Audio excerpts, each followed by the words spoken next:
আসসালামু আলাইকুম। আমরা বাংলাদেশ সরকারের কাছে আমার একটা দাবি, আমরা এখানে তিনটা ইউনিয়নের মানুষ, দলিয়া, নবাবপুর, লেমুয়া, তিনটা ইউনিয়নের মানুষ আমরা এখানে চলাফেরা করি। আমাদের যাতায়াতের অনেক কষ্ট, গাড়ি ঘোড়া চালাইতে দীর্ঘ বন্যায় কিছু রাস্তা নষ্ট হয়ে গেছে। এখন আমাদের প্রশাসন, জেলা প্রশাসক এবং চেয়ারম্যান মেম্বার তো নাই, তারা তো এখন থাকলে তো তাদেরকে আমরা বলতে পারতাম। এখন আমাদের এমন দুর্ভাগ্য, আমরা কাউকে বলতে পারতেছি না।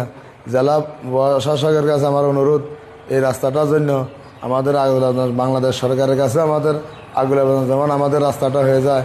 দীর্ঘ চলাফেরা এই রাস্তা দিয়ে গাড়ি ঘোড়া চালাতে অনেক কষ্ট, অনেক দুর্ভিক্ষ মানুষ আছে। দেখেন আপনারা, বাংলাদেশ সরকার কাছে আমাদের যাতে রাস্তাটা আমাদের অতি দ্রুত বেগে তাড়াতাড়ি করে দিতে, আমাদের কষ্টটা, দুর্দশাটা বা আমাদের সমাধা হয়।